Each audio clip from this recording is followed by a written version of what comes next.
Selamat pagi adik-adik, hari ini kita kembali lagi untuk mengikuti ibadah hari Minggu Persekutuan Teruna. Diingatkan kembali kepada adik-adik, walaupun ibadahnya berjalan dengan virtual, tapi adik-adik harus tetap menggunakan baju yang rapi dengan sikap yang baik sebelum beribadah. Oke, kita akan memulai ibadah kita. Adik-adik bangkit berdiri. Kita akan menyanyikan lagu dari Kidung Muda-Mudi nomor 38, bait yang pertama saja. Nyanyikanlah nyanyian baru bagi Allah.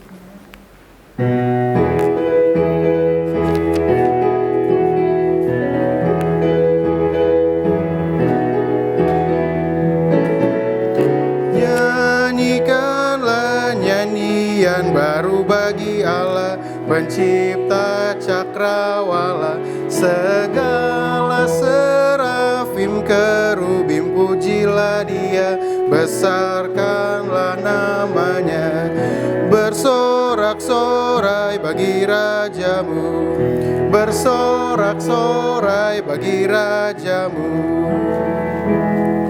Adik-adik tetap berdiri, kita akan melanjutkan dengan doa pembukaan. Kita berdoa.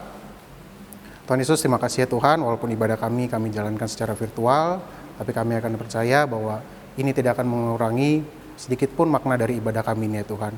Berkati pelayan firman yang akan membawakan firman pada hari ini, agar kami dapat mengerti isi dan firman-Nya, dan kami dapat aplikasikan dalam kehidupan kami sehari-hari. Terima kasih Tuhan Yesus Kristus, amin.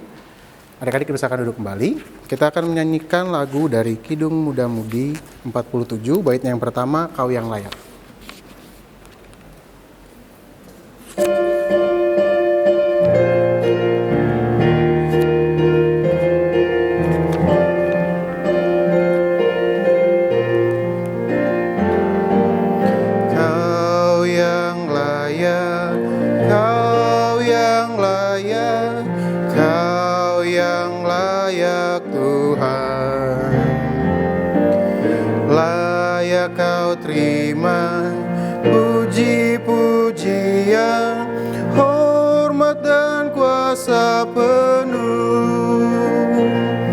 Segala sesuatu telah Kau ciptakan seturut dengan maksud-Mu. Semuanya ada karena karya-Mu. Kau yang layak Tuhan. Selamat pagi adik-adik teruna. Adik-adik teruna, kita akan mendengar dan membaca firman Tuhan. Kitab firman Tuhan hari ini kita ambil dari Injil Matius 8 ayat 1 sampai 4. Injil Matius 8 ayat 1 sampai 4. Kalau kita sudah ketemu, biarkan Alkitabnya tetap terbuka, mari kita berdoa. Mari kita satu dalam doa. Ya Tuhan, Bapa kami dalam surga, terima kasih ya Tuhan, sebentar kami akan mendengar dan membaca firman-Mu ya Tuhan. Kiranya Tuhan boleh sertai kami dengan Roh Kudus-Mu ya Tuhan, sehingga firman yang kami baca boleh kami mengerti, dan firman yang kami dengar hari ini boleh menjadi contoh bagi kehidupan kami sebagai anak-anak-Mu ya Tuhan. Ya Tuhan, inilah doa kami yang kami alaskan hanya dalam nama-Mu Tuhan Yesus Kristus. Amin. Nah adik-adik, sekarang kita berdiri, kita akan membaca firman Tuhan. Kita buka dari Matius 8 ayat 1 sampai 4. Setelah Yesus turun dari bukit, orang banyak berbondong-bondong mengikuti Dia. Maka datanglah seorang yang sakit kusta kepadanya. Lalu sujud menyembah Dia dan berkata, "Tuan, jika Tuan mau, Tuhan dapat mentahirkan aku." Lalu Yesus mengulurkan tangannya, menjamah orang itu dan berkata, "Aku mau, jadilah engkau tahir." Seketika itu juga, tahirlah orang itu daripada kustanya. Lalu Yesus berkata kepadanya, "Ingatlah, jangan engkau memberitahukan hal ini kepada siapapun. Tetapi pergilah, perlihatkanlah dirimu kepada imam dan persembahkanlah persembahan yang diperintahkan Musa sebagai bukti bagi mereka." Berbahagialah orang yang membaca, mendengar, serta melakukan firman Tuhan. Haleluya. Haleluya, haleluya, haleluya.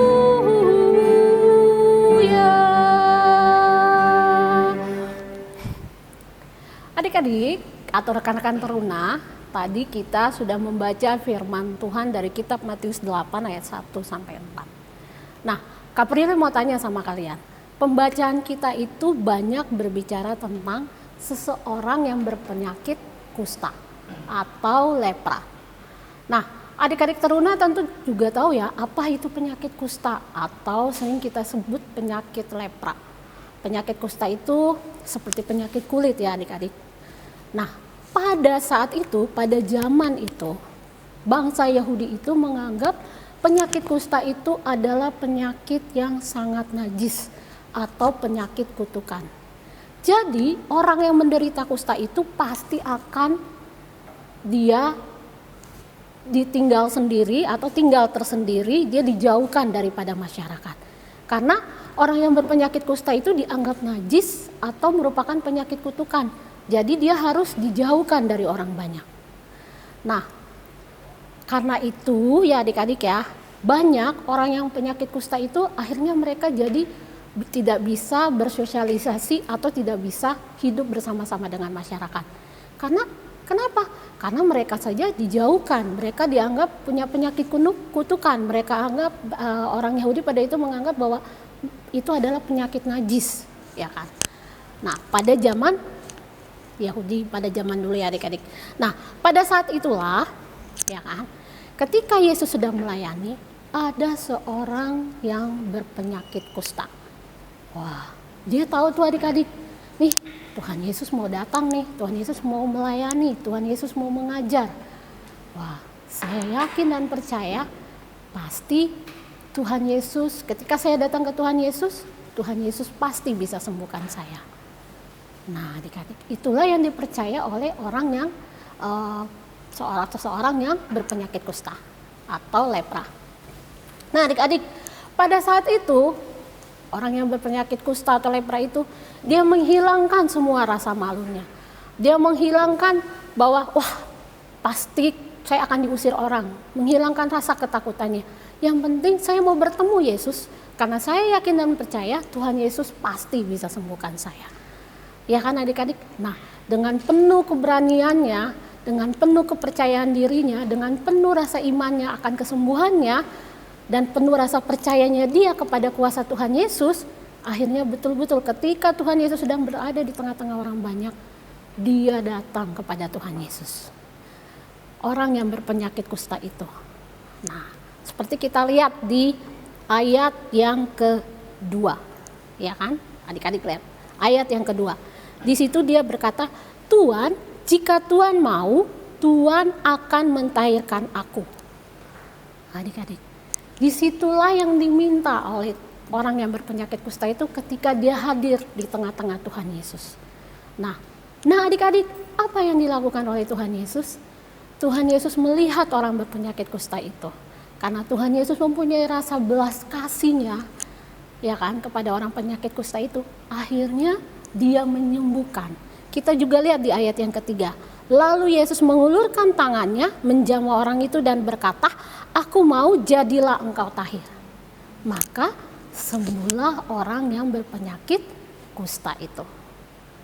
Nah, tetapi adik-adik, kita juga lihat ayat yang keempat. Ya kan? Ketika Tuhan Yesus sembuhkan, Tuhan Yesus bilang apa?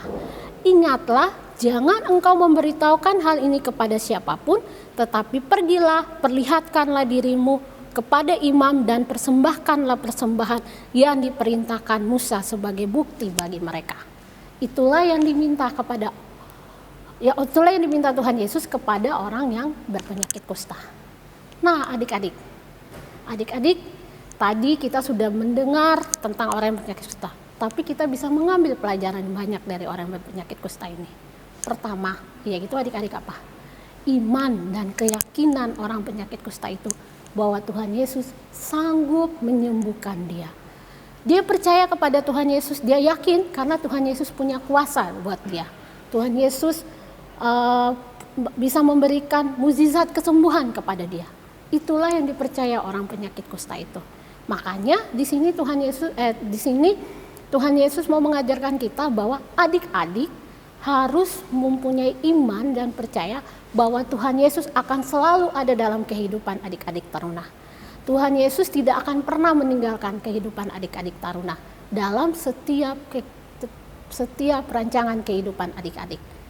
Kadang-kadang gini adik-adik, kita tidak mengerti rencana Tuhan, tetapi percayalah bahwa rencana Tuhan itulah adalah hal yang terindah bagi kehidupan kita. Dan kita juga di sini diberi pelajaran bahwa Tuhan Yesus itu adalah seseorang yang penuh berbelas kasih kepada umatnya, penuh berbelas kasih kepada adik-adik, kepada kakak Prilly juga, kepada orang tua kita, pokoknya kepada setiap umatnya. Lihat, begitu Tuhan Yesus berbelas kasih kepada orang yang berpenyakit kusta ini, makanya Tuhan Yesus memberikan kesembuhan kepada orang penyakit kusta ini. Begitu juga adik-adik. Tuhan Yesus aja sanggup berbelas kasih kepada umatnya. Apalagi adik-adik. Adik-adik diajarkan untuk selalu peduli dan berbelas kasih kepada setiap orang. Ya kan adik-adik? Adik-adik tidak bisa berbelas kasih atau memilih-milih orang dalam berteman, atau orang ini yang perlu saya kasihi, orang ini yang perlu saya ajak berteman. Tidak. Tuhan Yesus saja dia bisa berbelas kasih kepada orang yang berpenyakit kusta yang sudah dijauhi oleh masyarakat, dianggap najis, dianggap penyakit kutukan. Ya kan? Nah, karena itu Tuhan Yesus mau kita selalu punya rasa berbelas kasih adik-adik dan kepekaan terhadap orang lain. Contohnya sekarang nih adik-adik ya. Sekarang kita sedang mengalami pandemi COVID-19. Sebenarnya penyakit kusta ini hampir sama dengan penyakit pandemi COVID ini adik-adik. Cuma bedanya COVID ini penularannya sangat cepat. Tapi kalau kusta itu dia perlu waktu bertahun-tahun. Atau ya, nih. Tapi sama, perlu isolasi mandiri atau dijauhi juga kan. Nah, tapi adik-adik ingat, penyakit COVID ini bukan penyakit najis atau penyakit kutukan. Ini penyakit yang sedang dialami oleh seluruh dunia. Ini adalah masa pandemi. Jadi, kalau ada teman-teman kita atau saudara kita atau keluarga kita yang terkena penyakit COVID-19 ini, bukan kita jauhi, tapi harus kita tolong. Sama seperti Tuhan Yesus. Tuhan Yesus mengajarkan kita untuk berbelas kasih. Begitu juga kita sebagai orang yang percaya, kita harus peduli dengan teman kita atau saudara kita atau keluarga kita yang sedang sakit COVID-19. Kita doakan, kalau perlu kita bantu. Kita bantunya dalam hal apa? Mungkin dia butuh support, butuh semangat dari kita. Kita bantu, kita doakan mereka, ya kan? Nah, itulah yang Tuhan ajarkan kepada kita. Dan juga di sini juga Tuhan mengajarkan juga kepada orang penyakit kusta ini apa? Persembahkanlah kepada imam.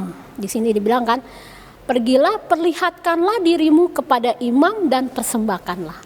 Nah, di sini Tuhan Yesus mau mengajarkan kepada orang penyakit kusta ini bahwa kamu harus kasih tahu kepada imam bahwa kamu tuh sudah sembuh dari penyakit kusta ini.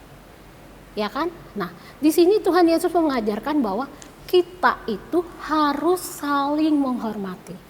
Tuhan Yesus mengajarkan kepada orang yang berpenyakit kusta ini, kamu harus lapor, kamu harus menghormati imam kamu. Nah, begitu juga Tuhan Yesus mau mengajarkan kepada kita bahwa dalam segala ini kita harus saling menghormati dengan sesama kita. Kita harus saling menghormati itu seperti apa adik-adik? Nah, contohnya begini adik-adik.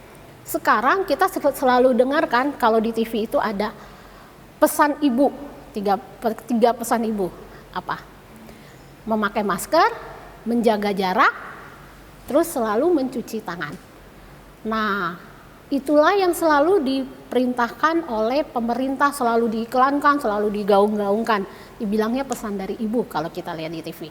Nah, itulah juga kita harus menghormati apa yang sudah menjadi aturan dari pemerintah. Tuhan Yesus mengajarkan kita apa? Kenapa? Kalau kita mengikuti aturan pemerintah, memakai masker, menjaga jarak, mencuci tangan, berarti kita juga menghormati orang lain yang di sekitar kita. Kita juga menjaga orang lain yang ada di sekitar kita. Kita menjaga orang lain, kita menghormati orang lain, kita juga menjaga diri kita sendiri terhadap bahaya penyakit COVID-19 ini. Nah, itulah yang diajarkan oleh Tuhan Yesus. Nah, begitu juga di sini Tuhan Yesus mau mengajarkan kepada kita ya adik-adik. Selalu mengucap syukur dalam segala hal. Baik ketika kita susah, kita sedih, kita gembira, apapun kita harus mengucap syukur. Nah, sekarang contohnya Kak Prilly bilang, dalam masa pandemi ini segala kegiatan kita terbatas. Sekolah kita online, ya kan? Adik-adik nggak bisa ke mall, wah, nggak bisa nongkrong lagi bareng teman-temannya, ya kan? Segala sesuatunya serba terbatas. Nah adik-adik, Tuhan Yesus juga mengajarkan kita untuk selalu mengucap syukur dalam setiap langkah kehidupan kita. Baik kita susah, senang, bahagia, sedih, pokoknya dalam hal apapun kita harus mengucap syukur. Nah adik-adik, contohnya di masa pandemi ini. Masa pandemi ini masa di mana kita punya keterbatasan.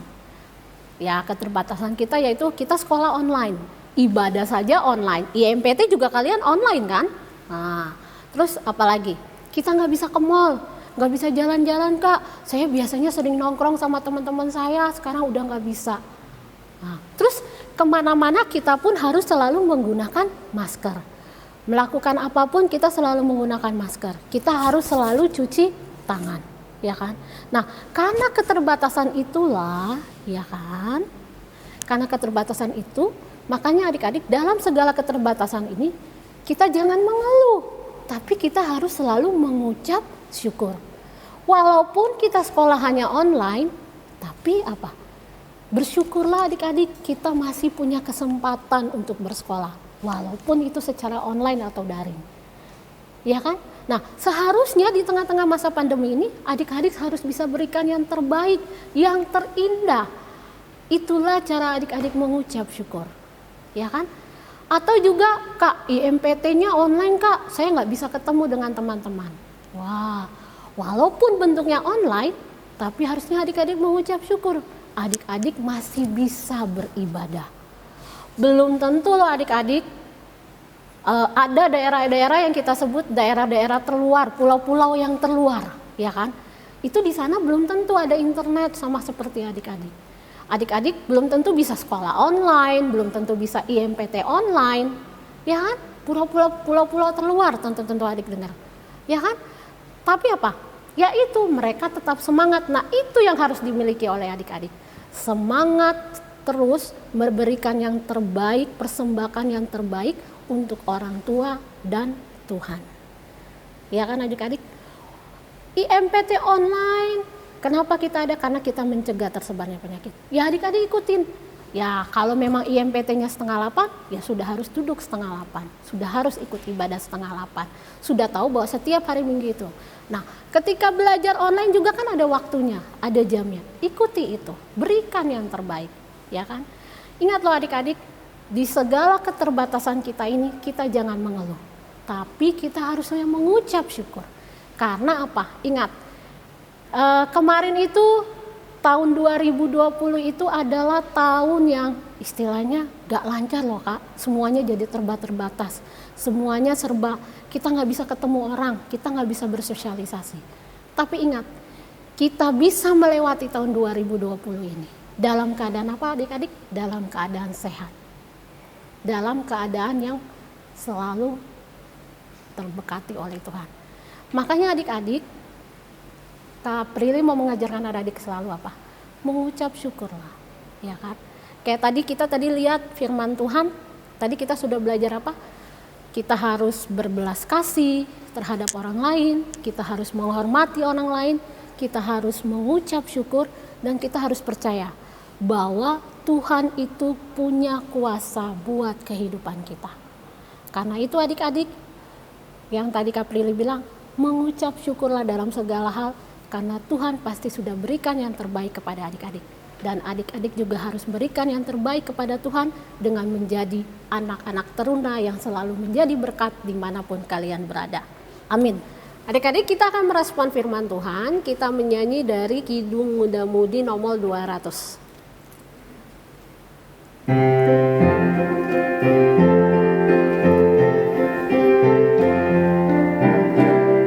Rejoice in the Lord always, again I say rejoice. Rejoice the Lord always, and again say rejoice. Rejoice, rejoice, again I say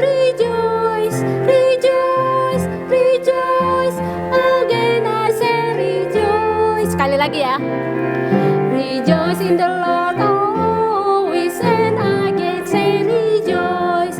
Rejoice in the Lord always, and again say rejoice. Rejoice, rejoice, again I say rejoice. Rejoice, rejoice, again I say rejoice. Adik-adik, kita akan doa syafaat. Mari kita satu dalam doa. Mari kita berdoa. Ya Tuhan, Bapa kami yang dalam surga, terima kasih ya Tuhan, tadi kami sudah mendengar firman-Mu ya Tuhan. Firman-Mu tadi sudah mengajarkan kami untuk selalu mengasihi sesama kami, menghormati sesama kami, dan kami juga selalu mengucap syukur dalam setiap kehidupan kami ya Tuhan. Ajarkan kami untuk selalu bersuka cita ya Tuhan dalam segala hal. Ya Tuhan, Bapa kami yang dalam surga, pada saat ini kami juga mau berdoa buat bangsa dan negara kami. Tuhan tahu apa yang sedang terjadi di tengah-tengah bangsa dan negara kami ya Tuhan. Tapi kami yakin dan percaya Tuhan mau ada bersama-sama kami di tengah-tengah pergumulan yang sedang dihadapi oleh bangsa dan negara kami ini ya Tuhan. Sehingga kami boleh menjadi bangsa yang kuat dan bangsa yang selalu mengandalkan Engkau dalam setiap kehidupan kami ya Tuhan. Ya Tuhan, Bapa kami yang dalam surga, Tuhan juga boleh berkati para pemimpin-pemimpin bangsa kami dari yang tertinggi hingga yang terendah. Tuhan juga boleh berkati mereka dalam tugas dan tanggung jawab mereka. Biarkanlah apa yang mereka kerjakan ini ya Tuhan untuk kepentingan rakyat ya Tuhan, bukan untuk kepentingan pribadi ya Tuhan.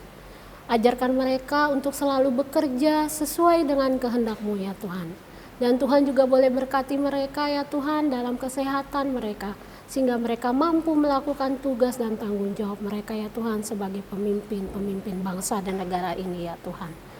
Ya Tuhan, Bapa kami yang dalam surga, kami mau berdoa buat gereja-gereja yang ada di muka bumi ini, khususnya gereja kami GPIB Harapan Indah ya Tuhan. Tuhan mau kiranya berikan kami ini gereja GPIB Harapan Indah ini boleh menjadi berkat di tengah-tengah kehidupan di sekitar mereka maupun di tengah-tengah kehidupan jemaatnya ya Tuhan. Sehingga melalui pelayanan gereja GPIB Harapan Indah dan gereja-gereja yang ada di muka bumi ini ya Tuhan, sehingga setiap orang boleh merasakan damai sejahtera dan kasih Engkau ya Tuhan. Ya Tuhan, Bapa kami yang dalam surga, kami juga mau berdoa buat Bapak Pendeta Risto, Ibu Rosa ya Tuhan, dan juga Ibu Pendeta Vega ya Tuhan dalam tugas dan tanggung jawab mereka sebagai pelayan-pelayan-Mu ya Tuhan. Tuhan juga berikan tuntunan Roh Kudus-Mu ya Tuhan, sehingga dalam setiap pelayanan yang mereka lakukan boleh menghadirkan damai sejahtera dan sukacita ya Tuhan bagi setiap jemaat-Mu ya Tuhan. Ya Tuhan, Bapa kami yang dalam surga, kami juga mau berdoa untuk presbiter, pengurus pelkat, komisi-komisi, dan orang-orang yang boleh terlibat dalam pelayanan ini ya Tuhan. Sehingga berikanlah mereka selalu kesehatan dalam pelayanan mereka ya Tuhan. Dan Tuhan juga ajarkan mereka bahwa yang mereka layani ini adalah Tuhan. Sehingga apapun yang mereka kerjakan, mereka selalu mengandalkan Engkau ya Tuhan. Ya Tuhan, Bapa kami yang dalam surga, pada saat ini kami juga mau berdoa buat orang sakit yang ada di rumah maupun di rumah sakit, khususnya mungkin kepada orang-orang yang sedang terkena penderita COVID ya Tuhan. Tuhan tahu ya Tuhan, Tuhan boleh sembuhkan mereka melalui makanan, minuman, serta obat-obatan yang mereka minum, sehingga mereka bisa memperoleh kesembuhan mereka kembali ya Tuhan, dan mereka bisa beraktivitas kembali. Tuhan juga boleh berkati tangan-tangan dokter, perawat, dan orang-orang yang sekitar mereka yang sudah boleh merawat mereka ya Tuhan. Ya Tuhan, Bapa kami yang dalam surga, kami juga mau berdoa buat orang yang sedang bersedih, orang yang sedang berduka cita, orang yang sedang tertimpa bencana, baik itu bencana gempa yang ada di Sulawesi Barat ya Tuhan. Tuhan juga boleh berkati anak yatim piatu, janda, dan duda ya Tuhan. Seperti janji Engkau ya Tuhan, Engkau selalu ada dan hadir di tengah-tengah kehidupan mereka. Engkau selalu menjadi penghibur yang setia dalam setiap kesedihan dan kedukaan mereka. Engkau akan selalu penuhi segala sesuatu ya Tuhan bagi mereka ya Tuhan. Karena itu ya Tuhan, selalu hadir di tengah-tengah mereka, sehingga mereka tahu bahwa di tengah kesedihan, kesusahan, kedukaan citaan mereka, Engkau selalu hadir bersama-sama dengan mereka ya Tuhan. Ya Tuhan, Bapa kami yang dalam surga, kami juga mau berdoa buat adik-adik layan teruna kami ya Tuhan. Tuhan boleh berkati adik-adik layan teruna mereka dalam kehidupan mereka, dalam masa-masa pertumbuhan mereka. Tuhan ajarkan adik-adik layan-layan teruna kami ini untuk selalu menjadi berkat dimanapun mereka berada. Ajarkan adik-adik teruna kami ini untuk selalu mengasihi sesama mereka, mengasihi saudara-saudara mereka, terlebih mengasihi kedua orang tua mereka ya Tuhan, dan terlebih lagi mengasihi Engkau ya Tuhan. Dan Tuhan juga boleh berkati adik-adik teruna ini dalam kehidupan sekolah dan pendidikan mereka ya Tuhan. Walaupun mereka sekolah secara online ya Tuhan, tapi kami yakin dan percaya Tuhan mau sertai mereka dalam mereka menghadapi segala kesulitan dan kesusahan dalam pelajaran mereka ya Tuhan. Ya Tuhan, Bapa kami yang dalam surga, Tuhan juga boleh berkati adik-adik teruna kami ini dalam pergumulan-pergumulan yang sedang mereka hadapi ya Tuhan. Tapi kami yakin dan percaya ya Tuhan, Tuhan mau sertai mereka, Tuhan menjadi penghibur, menjadi kekuatan bagi adik-adik layan teruna kami ini ya Tuhan. Ya Tuhan, Bapa kami yang dalam surga, kami juga mau berdoa buat kakak-kakak layan teruna kami ya Tuhan. Tuhan boleh berkati mereka dalam kehidupan mereka, dalam pekerjaan mereka, dalam keluarga mereka ya Tuhan. Ya Tuhan, Tuhan mau selalu hadirkan kakak-kakak layan turunan kami ini untuk setia selalu dalam melayani kami ya Tuhan. Ya Tuhan, Bapa kami yang dalam surga, dalam rangka ulang tahun teruna ya Tuhan, kami ada kegiatan perlombaan mading ya Tuhan. Tuhan boleh sertai ini semua ya Tuhan, sehingga kegiatan ini boleh berjalan dengan baik dan kami boleh mengikuti kegiatan ini ya Tuhan. Ya Tuhan, Bapa kami yang dalam surga, inilah doa kami yang kami alaskan hanya dalam nama-Mu Tuhan Yesus Kristus yang sudah mengajarkan kami berdoa. Bapa kami yang di surga, dikuduskanlah nama-Mu, datanglah kerajaan-Mu, jadilah kehendak-Mu di bumi seperti di surga. Berilah kami pada hari ini makanan kami yang secukupnya, dan ampunilah kesalahan kami seperti kami juga mengampuni orang yang bersalah kepada kami. Dan janganlah membawa kami ke dalam cobaan, tapi lepaskanlah kami daripada yang jahat.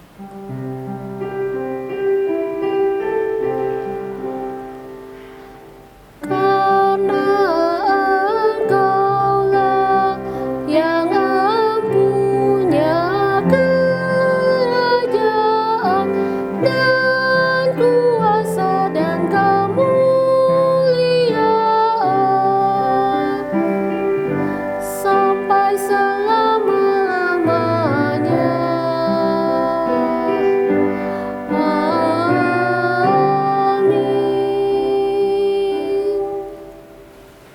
Adik-adik, kita akan memberikan persembahan kita.